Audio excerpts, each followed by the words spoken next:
Welcome to the Southwest Florida Strong podcast, brought to you by Conrick PR and Marketing. I'm your host, Connie Ramos-Williams. Today's episode, we showcase what's on tap here in Southwest Florida. And we introduce you to the owners of local eateries and breweries. Joining us today is chefs John Hill and Ben Voisin of Gather Waterfront Restaurant in Cape Coral, Florida, and Kyle Cebull of Millennial Brewing in downtown Fort Myers. Please help me welcome chefs Ben Voisin and John Hill. Hello. Hello, welcome to our podcast. Thank you. Thank you. Chef Hill, would you tell us a little bit about yourself and your background? Wow. Where to start, right? Yeah. Retired military, go back, some years now, and got an undergraduate in culinary management in Pittsburgh. Fast forward those years, and there we are in New Orleans, and large market cooking. A few years after New Orleans, James Beard House, cooked there. Reprieve to Southwest Florida, and now career in Southwest Florida. Met by far the best group, the best, ownership group that I've worked for in my career. They're, very family oriented, and we're able to push the culinary scene a little bit in Southwest Florida, and fell in love with the group, with Cape Coral and all of that. And we are. That's wonderful. That's wonderful. Well, I know we're happy to have you here in Southwest Florida. Chef Ben Voisin, would you share a little bit about your background? My background, born and raised in France. Did my culinary college, in France, 5 years. So hospitality management and all the good stuff. A lot to learn in France. And when I was, 18, I decided, okay, it's time for me to go. So I went and traveled the world a little bit, went to Spain for 7 years, working for Hyatt. After that, I went to Beaver Creek, Colorado, went back to Spain, met my wife, and we decided to go, in the Caribbean after that, to have a little challenge. For us, it was a great experience. That's where I meet, my partner, Tim and Meredith Hoffman, and we decided to, start a venture in Southwest Florida back in 2014, where we got fathomed in the French press, and 2 years after, we opened the catering company Black Sword, and 3 years after Fathoms, we opened Gather, and here we are. You guys have done an amazing job. I remember when you first came onto the scene, so many years ago. Was it 4 years ago? 2014. Years ago. Oh my gosh. I don't know where the time has gone. But I remember when you came onto the scene 6 years ago and just came in from Nevis Island. Yeah. And came in to the market trying to figure out what you were going to do here. And, formerly The Joint, now Fathoms, and you guys did such an outstanding job really reestablishing that location and creating just such a great dining establishment on the waterfront there in Cape Harbor. Just phenomenal. So we love how you started Black Salt Culinary, the French Press, and now Gather. And Gather's just been an amazing concept, and I know one of my favorite places to go. Certainly a lot of fabulous food, but between both of you bring your culinary flavors to life with the history of cooking that you have had and all the destinations across the country and outside of the country to this restaurant. So we're thrilled to have you here. Thank you. Thank you. Tell us a little bit about what is your top 3 dishes at Gather that you would recommend to our audience? Wow. Okay. Wow. Let me go first. Chef Ben's world famous paella. we are always joking with that dish because you know, I mean, like with the paella, you know, with my background in Spain and stuff like that, you know, I had the chance to be taught by people that know how to do it the proper way. And obviously, we try to recreate that. We are bringing the rice from Spain. It's a calaspara rice, a unique rice for paella. Saffrons from Spain. I mean, like, we're really bringing, you know, the ingredient to make it the same way that we used to do it over there. And that is, you know, it's one of the dishes that we always joke because, you know, it's people think that it's a easy dish, but it's very easy to screw up when you make it. And you know, we have a young team and stuff like that, so we're constantly, you know, teaching them and you know, stuff like that. And putting the ingredients in a certain way will make your dish good. If you switch that, that could totally change it. So it's, we always joke, you know, normally we have always good feedback on it. So that is something that we are selling quite a lot. The paella sells very, very well. And that's what's great about Gather. You know, and like you said, we bring a history, right, of our kind of personal, and then we meet kind of, you know, with our personal culinary history.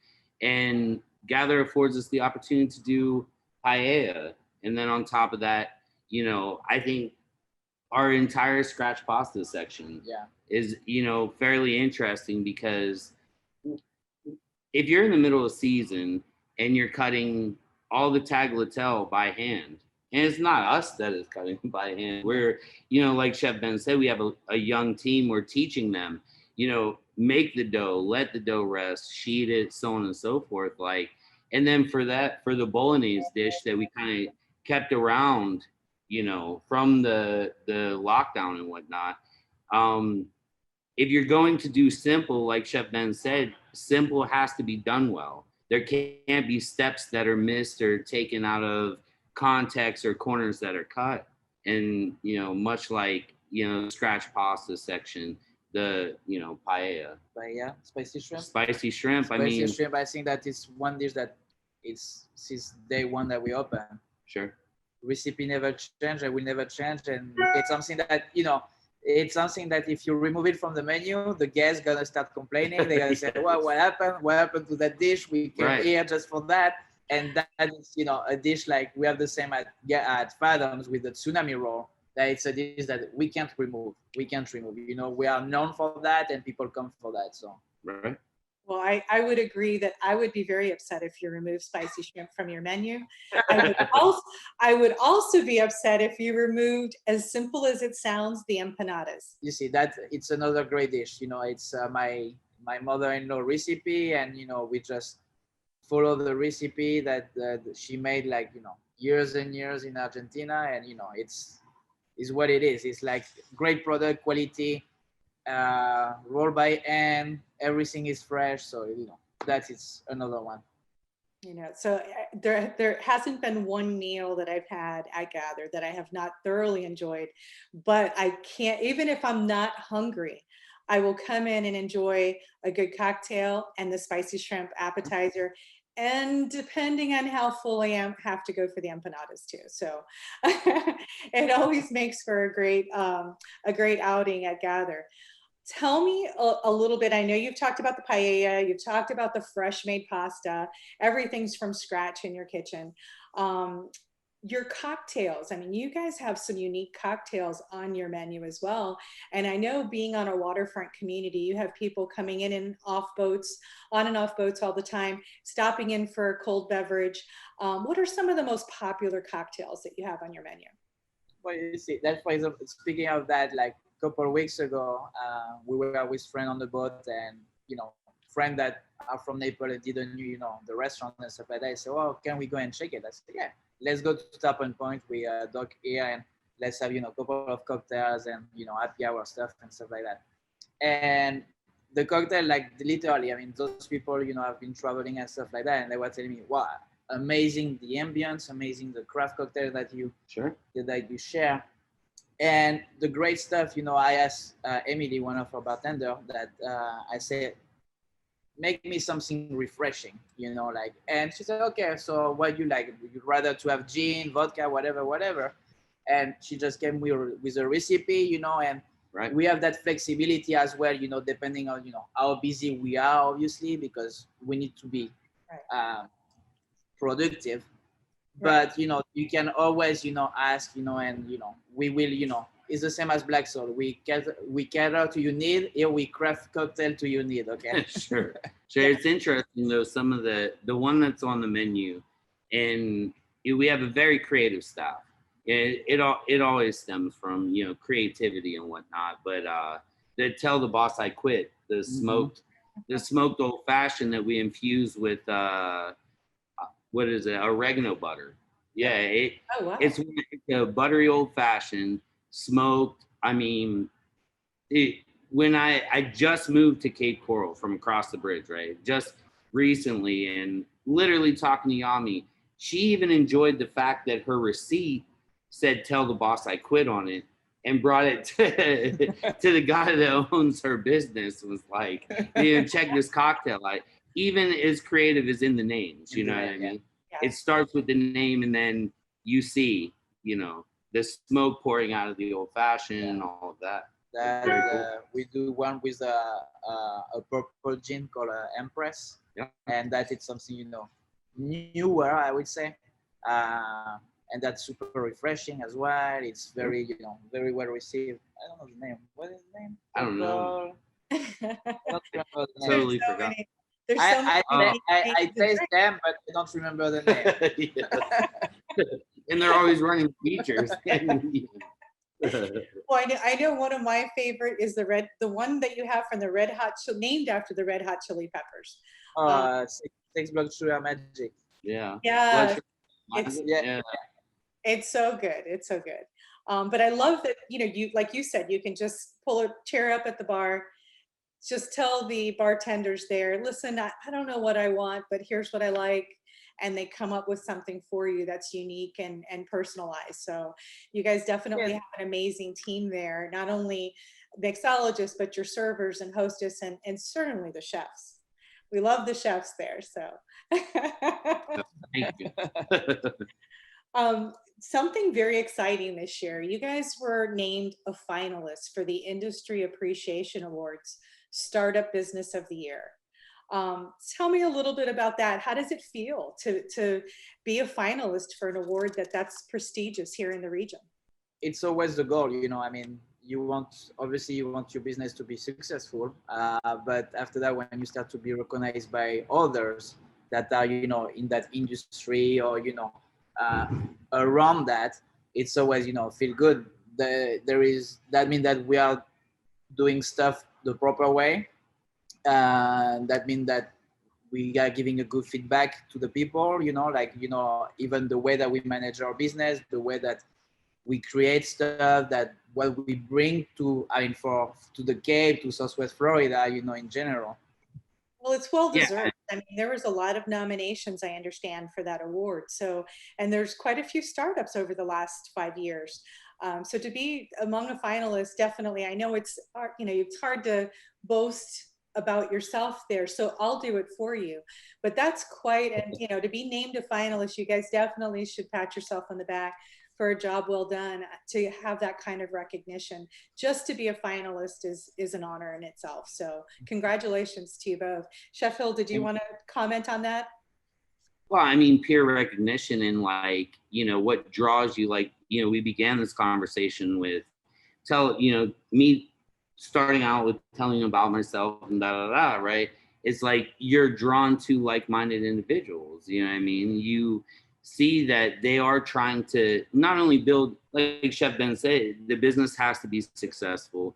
You know, everything that builds off of that, but then the scene starts to notice what you're doing, and then the scene starts to change, and then other talented individuals start to, you know, say, well, hey, you know, we could do it there as well. And, you know, you look at the much larger picture, you know, I would say, which is very, very cool.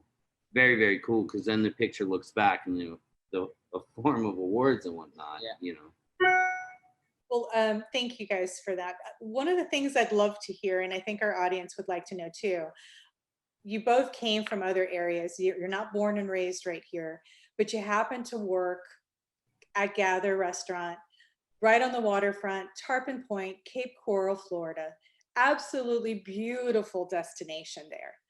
But tell us what you love the most about living and working right here in Southwest Florida. With the context that we have right now, I can assure you that I'm very, very happy to be in Southwest Florida through the pandemic. Not just because, I mean, and for me, I have a lot of family, my family live in France, all the other family in Argentina. And the way that the lockdown have been, it's been, brutal for our parents and stuff like that. And, I really think that for me, the fact that, okay, we had the lockdown last year, but, we were able to still open for to-goes and stuff like that, keep producing, keep helping the people. And, that is one point. And after that, I mean, the weather, the people in general, very, very friendly. Can get, I mean, just right there, I'm looking at the view of the restaurant, and it just pantry, water, and sun. I mean, Sure. Not much to complain about there, especially while the cold front traveling across the United States right now. Unfortunately for a lot of the rest of the country, they're having a lot of ice storms and other things right now. So it does feel good to be in sunny Southwest Florida. Even on a cold front day, it gets to be about 40 or 50 for maybe a couple hours at best. So not too bad, not too bad. Chef Hill, anything you want to add to that? I mean, the just sense of community here, for me, especially coming in from a, completely different market, we'll say it's an established scene and whatnot, so on and so forth. But the sense of community and the sense of welcome that, we are, if you want to use the words displaced, but we're displaced on our own accord because of the water, because of the climate, because of the people, the sense of community here is just great. I mean, man, like, Chef said, very first, when we locked down, the very first thing we did was go to the fire department. We cooked food and went to the fire department and, fed all the firefighters that were dealing with, the pandemic and their normal job on top of that. And you realize very quickly that, Cape Coral, while it's small, and, Southwest Florida, Naples, Fort Myers, while it's small, it's large at the same time. But that community showed up for us, and, we tried to show up back, creating the market, so on and so on and so on, So I think overall, beyond everything that Chef Ben mentioned, you mentioned, just this sense of community here is just, it's top shelf. Thank you for sharing that. And I couldn't agree with you more. And I think you get what you give, and your organization, Gather, and all of your businesses in the Cape Coral area, you've always been a very community-minded organization and giving back in every way you can. I know when we were hit with the hurricane, you guys were there on the front line helping people rebuild, feed people that weren't able to get food.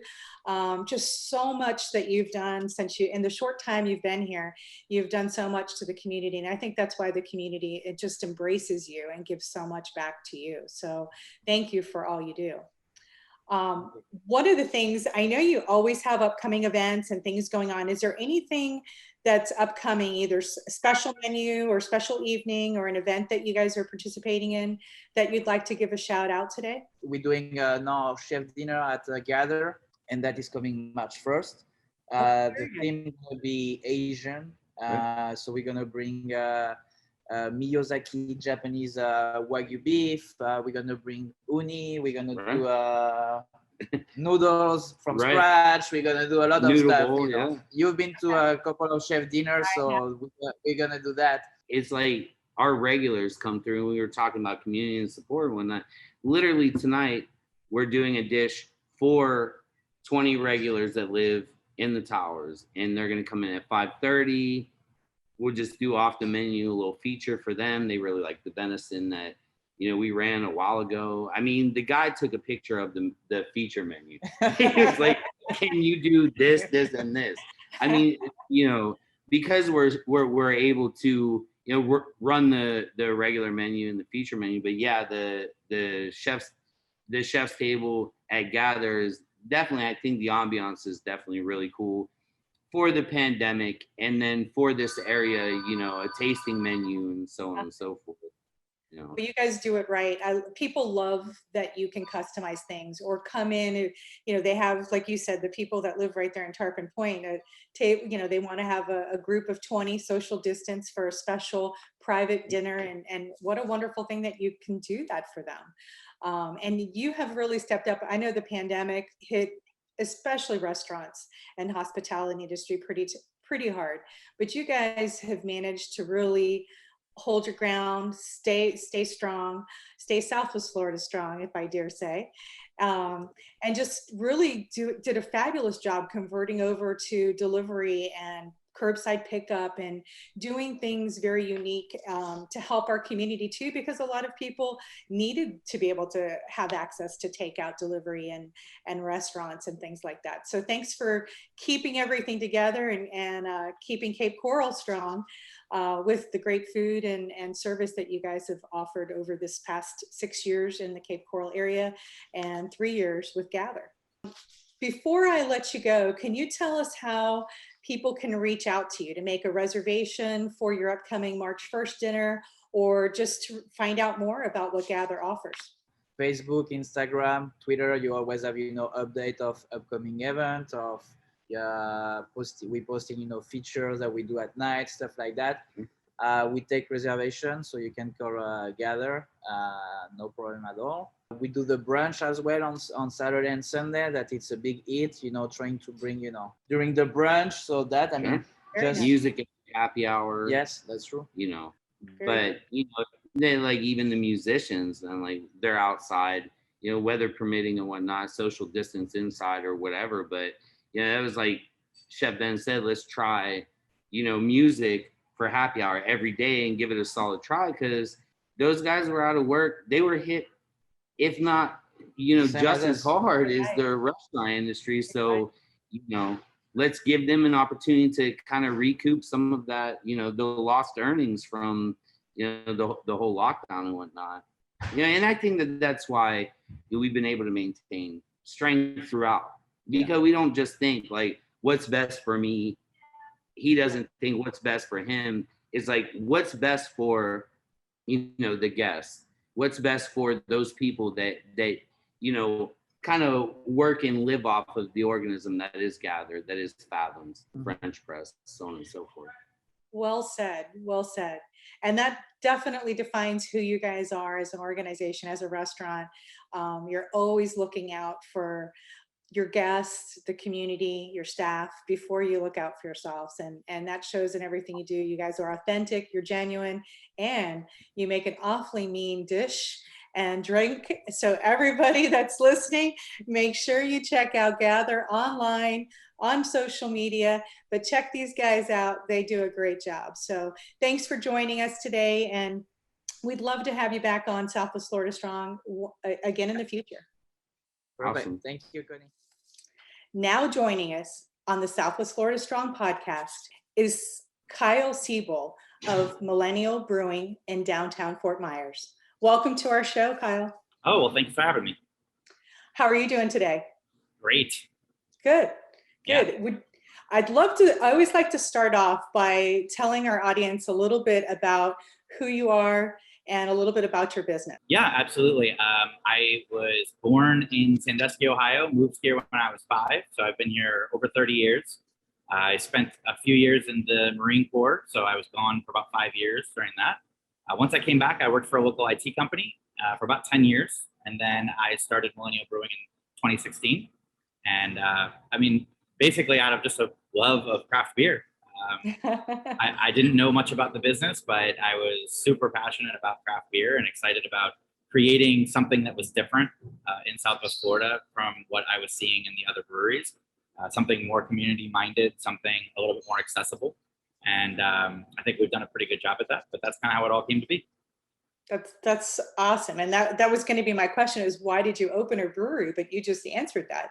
Yeah. I know the first time I met you here in Southwest Florida was back when you did work at an IT company, and you were rocking it over there. And when I heard you had gone from that company to open this. I was so excited. And I know everyone was, biting their nails in anticipation, waiting for you to open. And you've just, been such a huge success and seem to be doing everything right.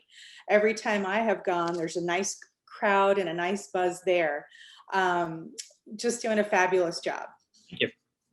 So that came because of your love for brews and seeing that this was a huge trend in our Southwest Florida area? Yeah, well, and mainly what I saw was that the experiences I was having, and I would consider myself to be, fairly knowledgeable with craft beer, but the experiences I was having it was almost a little uncomfortable when I would go into some of the breweries, and I had like my suspicions as to why that might be. But at the end of the day, like to me, it should be for everyone, right? And we should be able to make a really good, fun, delicious product and have a place where everyone can come enjoy it, which is really what I wasn't sort of feeling when I went into the other breweries in the area. So for me, the opportunity came where I wouldn't want to create a brewery that was for the 1% of, people that are really into beer and know everything about every craft beer ever made. I wanted to create a brewery for the 99% of people who maybe don't know a lot about it, but are interested in it, but certainly would like a fun place that's family friendly, that's pet friendly to go hang out. And I think that in a certain sense, we made that okay. We showed the other breweries and the other places that were a little bit more focused on just the beer, that it was okay to bring everybody in, and have them all come out and do events that would attract more than just craft beer people. And so we're excited about that. And we're excited about just what we've been able to accomplish, supporting over 160 different nonprofits. That's incredible. We love that. I mean, that's everything that we're about is community, and having a place where people can come, they can feel safe, they can enjoy themselves, and they can, of course, have a drink and enjoy the product. Well, you've done a great job because it truly is a destination in downtown Fort Myers. As you said, family friendly. I've seen gamers in there one night having an event, seen families there with bounce houses before, just food trucks, great spot down there for all of that. And parking isn't as bad as some other locations. When you think of downtown and parking and all that, you actually have some pretty decent parking right around there too, where you can gather quite a crowd. Yeah, well, it was phenomenal. I mean, from the very beginning, we've had access to this sort of grassy area behind First Presbyterian Church, so that was always a good relationship we had with them. But a couple of years ago, I forged a relationship with the county and leased the huge parking lot right next door to us. So I have 150 paved spaces. I have more free parking in downtown Fort Myers than any other business has in downtown Fort Myers, and that's really cool and fun, and obviously facilitates our ability to have these huge street festivals where we have all these different vendors and local businesses come in. So we get to support more than just nonprofits. We get to support other small local businesses as well. That's absolutely impressive. I'm caught up on that number for a second, 150 parking spots. Yeah, when you think of that, you know how many businesses in downtown Fort Myers must be jealous? Oh my God, I can't imagine. I mean, I love the fact that we have that. I don't really brag about it. I honestly hadn't really considered that until Art Fest a couple weeks ago. I hadn't really considered the fact that there isn't anywhere else to park for free in downtown Fort Myers. I mean, there's some small lots here and there, but by and large, it's street parking or parking garage parking, or especially when there's big events, there's little lots that they're charging $10, $15, $20 a car for, And for us, it's like, we've got all this space, come out. I have these signs made that say buy beer, not parking. So it's just fun. And it's, have them stop here, grab a drink on the way to the event, or grab a drink on the way back. And so it works out great. I love it. I love it.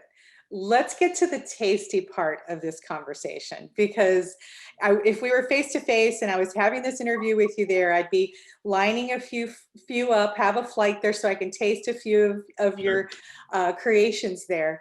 Tell us a little bit about what your 3 favorite brews are, and if not your favorite, what is the crowd's favorite? Yeah, I would say they align pretty well. We've tried to make the most popular of our beers. They are popular because they're accessible. So I would say the number 1 most popular is the Millennial Lifeblogger. We named it so it's very obvious what it is. It's very light, it's very easy to drink, but it still has that like good quality depth and flavor that you look for in a craft beer, but it's very drinkable. So people come in and they ask for, hey, I want a light domestic beer, you know, and we're like, well, try this. And every single time, 100% of the time, they say, that's delicious. And they drink 1, 2, 3, however many they want. Second on the list, I would say, is Cover Girl. Cover Girl's our IPA. That's our West Coast IPA. So that's going to be, you know, really light and citrusy with that hoppiness that people look for in an IPA. And then number 3 is sort of a tie. I think in our world, in terms of popularity, we're looking at a tie between our American Revolution, which is a pale ale, and the Coffee and Contemplation, which is a coffee porter. So those are sort of a tie. Pale ales are like a lighter version of an IPA. Coffee porter is like, it tastes like you're drinking a cup of coffee, but it's alcoholic and it's cold and it's delicious. So yeah, I'd say those are our most popular brews. They sound great. I don't know that I've tried the Cover Girl one, and that one sounds pretty amazing. I think just perfect. IPA with a little bit of hoppiness, but that little citrusy flavor too. Yep. Sounds perfect. I'll have to try that next time I'm in. Sounds good. How many brews does your brewmaster create for you right there at Millennial? Oh man, at any time, like on tap, we have between 12 and 18 different beers on tap. That's incredible. How many have we created since the beginning? We haven't kept a running count, but hundreds. I mean, hundreds of completely different recipes, completely unique styles.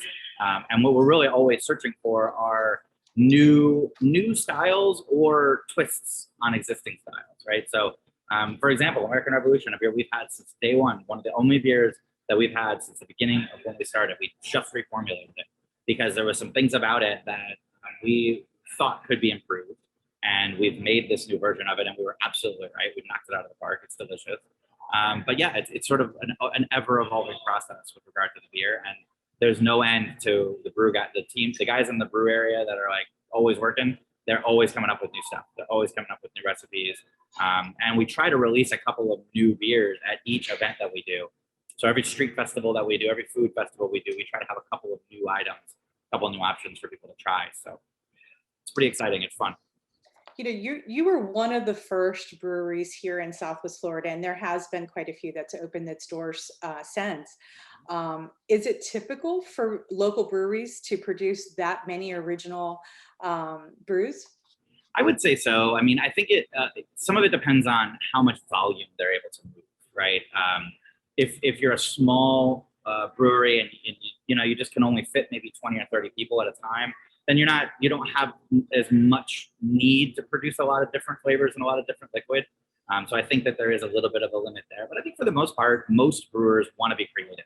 They want to try new things. You know, they want to constantly evolve their recipes until they reach like what is ultimately a final form that everybody likes. You know, the brew team, the staff, the customers, you know, you find that sort of perfect balance of everything that you're looking for. And that's like Millennial, like Clever Girl, Coffee and Contemplation, like all those sort of beers. Those beers have been finished. You know, we don't mess with those anymore. But you know, I think that innovation is definitely, especially when it comes to flavors and beer styles and all that stuff, that's something that most places are trying to do.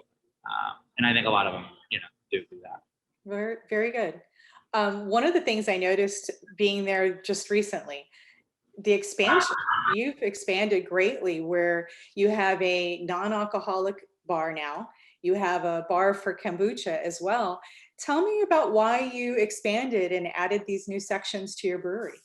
Well, so there was a couple different things. I would say it was a convergence of a few key elements. One was when we were open and closed during the first part of COVID, when basically the state was saying, you can't sell alcoholic beverages, right? That was what they said. They didn't say you had to close the whole business.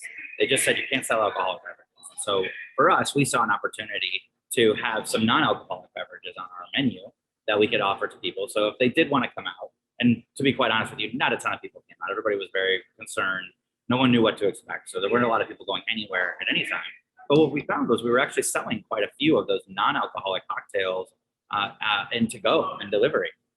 And so, I mean, we saw that there is a little bit of a market for that. And as we started doing more of it, and when we reopened, we had those cocktails on our menu, and we saw that there was a demand for that.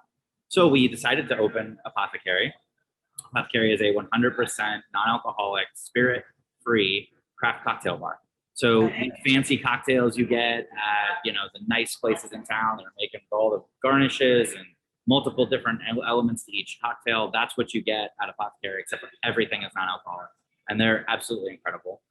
The Kombucha Bar, that is where we saw an opportunity to, it was actually like 3 different levels. One, our friends at Flying Eagle were looking for a new home. They were at a place, it was okay, it was working okay for them, but they weren't really happy with it. We were in a time where we could use every possible amount of revenue we could possibly get. So we were looking at how can we monetize the space we have. And so between those 2 things coming together, and the fact that we like the idea of starting to create this multi-bar environment, right? Having a place where you can walk in the door and have access to a lot of different options, right? Alcohol, non-alcohol, kombucha, health-centric options. You know, if people want to improve certain parts of their life and sleep better, that's what the tinctures come in. All of that stuff is now available. And so now we've become a lot more multifaceted than we were before. And we're not stopping that. We've seen that that works and we like it. So there's some other things we have in the works as well to add even more of those elements. We're sort of creating what we call a beverage hall sort of vibe, so that, you know, people can come in and get a lot of different things, both for consumption here on site, but also to take with them and take home and use at home. So.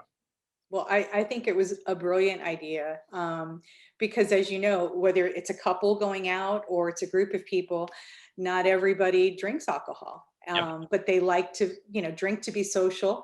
They enjoy something pretty in their hand, something tasty, something refreshing. So you've created, I feel, something for everyone, no matter who steps in your doors, so that, you know, they don't have to feel like, well, I don't really drink beer. You know, you've got something now for anybody that walks in, so they can enjoy the destination that you've created over there. So I applaud you on that. That's absolutely and that's ever evolving. I mean, you know, we were always very innovative, but there's no question that COVID pushed us to the limit of innovation.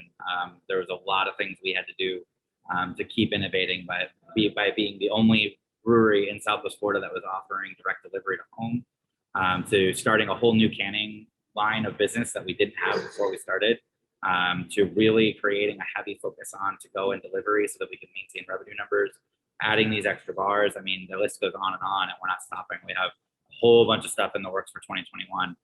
So by the end of 2021, we'll be even more diverse than we are now. So it's going to be really exciting to see. And honestly, I think I'm proud of us. I'm proud of our team for how we worked through and how we innovated through those things and the opportunities we've now created for ourselves as a result of that.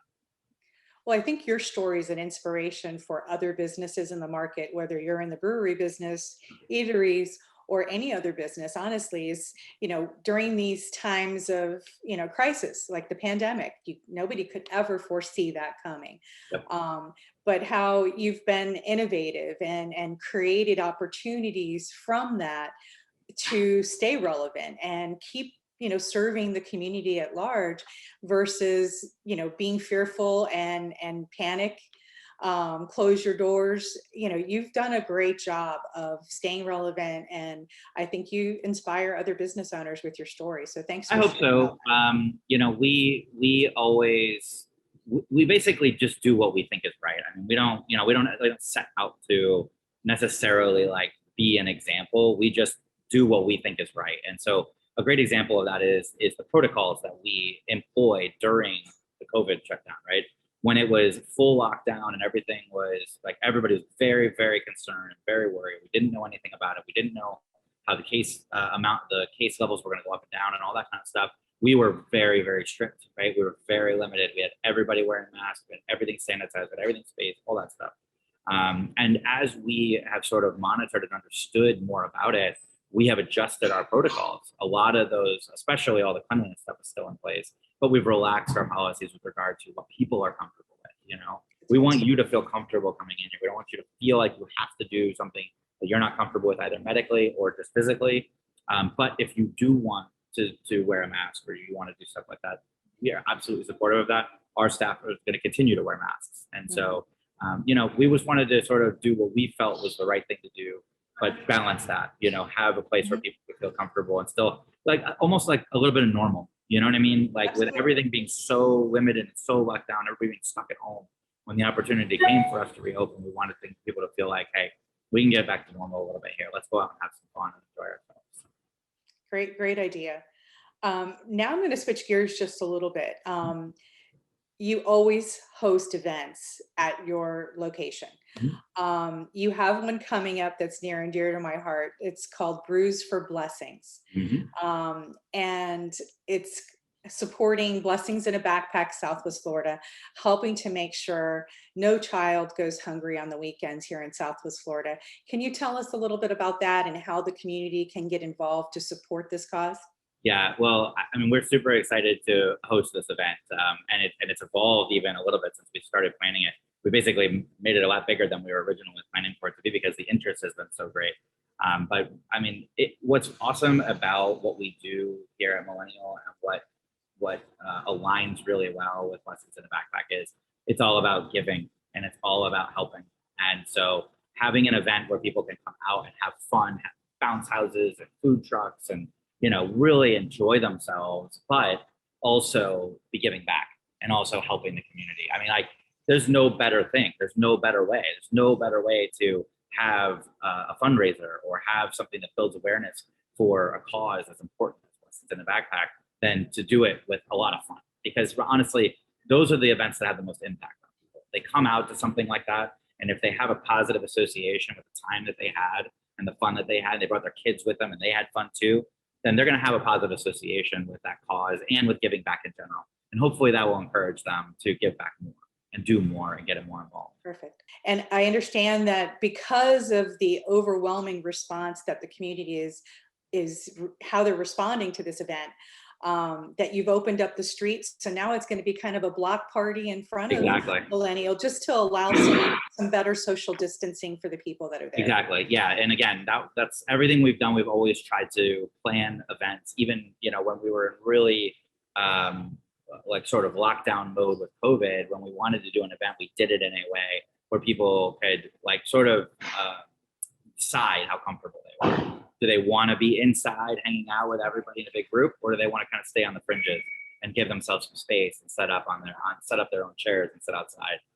So yes, we've decided to close the street in front of the brewery for this event, which will give us all the room in the world. We'll have as much room as we need. So even if there's a ton of people, there's plenty of room for people to spread out and have their space so that everybody can stay comfortable.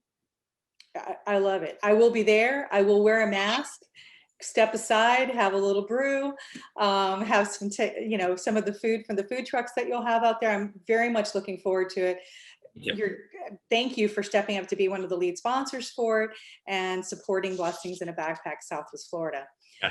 Kyle, before I say goodbye, and thank you for being on this episode, can you please share your contact information? How can people reach out to you if they're interested in hosting an event at your location or just reaching out to you, period? Yeah, absolutely. I'd be happy to share that. I mean, we host every sort of event you can imagine, from nonprofits to birthday parties to baby showers to weddings to corporate parties and all sorts of stuff. So if people want to get in touch and talk to me about an event like that, they can reach me at 239-292-8897. That's my cell. I like talking to these people directly. I like having that direct contact. You can also email me at Kyle, Kyle, at millennialbrewing.com. Kyle, thank you very much for joining us today, for opening the doors to Millennial Brewing in downtown Fort Myers. It's been a great part of our economic growth and development, and we just love having you here. So thanks for joining us today. Absolutely. Thanks for having me. I appreciate it. Thank you to our guests for joining us today. That concludes the Southwest Florida On Tap segment of our Southwest Florida Strong podcast. To view our episodes, to become a guest, please visit us at conrickpr.com or wherever you view your podcast. Until next time, stay Southwest Florida strong.